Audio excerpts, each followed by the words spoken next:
Ayaneo is branching out in a very exciting way. At the end of the 4-hour live stream packed with announcement, the company announced it's working on a first smartphone which could feature a physical slider design very similar to the old Xperia Play. There is no release date, specs, or images of the actual device, but Ayaneo teased the gaming phone with a few slide and slogan like you'll feel the difference and magic lies in the slide.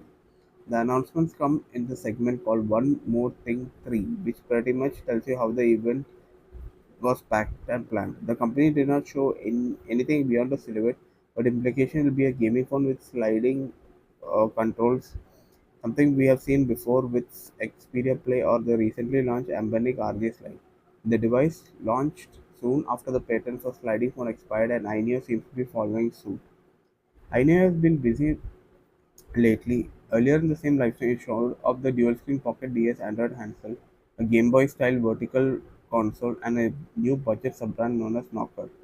The new phone is a part of a broader push into different form factor. It's not a huge leap considering Ayaneo already makes high-end Android handheld.